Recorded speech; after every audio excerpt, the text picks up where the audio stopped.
अगर तुम seriously scalable systems design करना सीखना चाहते हो तो ये रील स्किप मत करना। तो पिछले कुछ रील्स में हम लोगों ने बात की है कि synchronous asynchronous leader follower application systems क्या होते हैं, क्या डिफरेंस होता है, कौन स्केलेबल है एक्चुअली में। तो वो सारी बातें हो गई। अब एक क्वेश्चन पूछते हैं कि अगर तुम्हें एक नया फॉलोअर सेटअप करना है किसी भी कारण से, या तो तुम्हारे फॉलोअर्स डाउन जा रहे हैं या तो फिर तुम्हें नंबर ऑफ रेप्लिकास बढ़ाने हैं, दोनों ही केसेस में अगर ये काम करना है तो तुम कैसे करोगे। पूछने का मतलब ये हुआ कि जब तुम नया फॉलोअर डालोगे नेटवर्क में तो उसके पास एग्जैक्ट रेप्लिका ऑफ डेटा जो कि लीडर के पास है वो कैसे आएगा।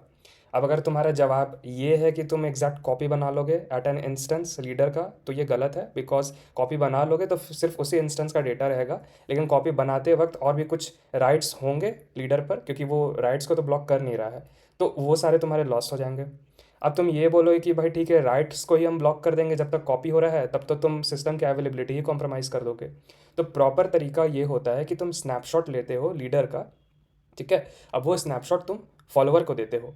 इस स्नैपशॉट में एसोसिएशंस रहते हैं जो रेप्लिकेशन लॉग में तुम्हारे इवेंट्स या स्टेटमेंट्स रहेंगे उसके, ताकि एक कोऑर्डिनेट नंबर मैच करे। अब उसे लॉग सीक्वेंस नंबर हम लोग कह सकते हैं, या बाइनरी कोऑर्डिनेट्स या कोऑर्डिनेट नंबर, अलग अलग डेटाबेसेस में अलग अलग इसका नाम होता है।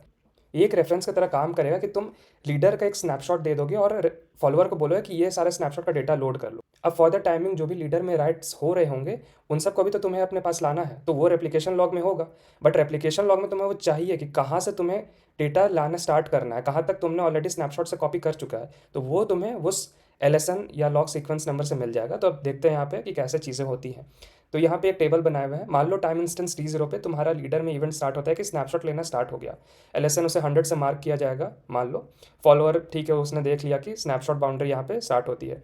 T1 पे कुछ इंसर्ट ऑपरेशन होगा, T2 पे कुछ अपडेट, T3 पे इंसर्ट, ये सारे राइट्स हैं तुम्हारे लीडर पे, ठीक है, जो कि स्नैपशॉट में नहीं है। T4 पे स्नैपशॉट फिनिश होता है।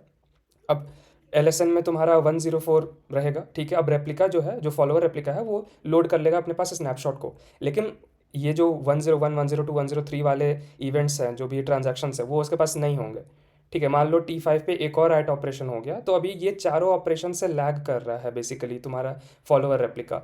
तो इसके बाद क्या होगा कि ये कनेक्ट कर लेगा तुम्हारे लीडर से और बोलेगा कि as per your replication log मेरे कोऑर्डिनेट्स या एलएसएन बोलते हैं कि 100 तक मेरे पास डेटा है। अब उसके बाद जो भी है वो सिक्वेंशियल ऑर्डर में मेरे को वो सारे डेटा चाहिए, तो हम वो कॉपी करना स्टार्ट करेंगे। तो 101 पहले करेगा कॉपी, देन 102, देन 103, देन 105,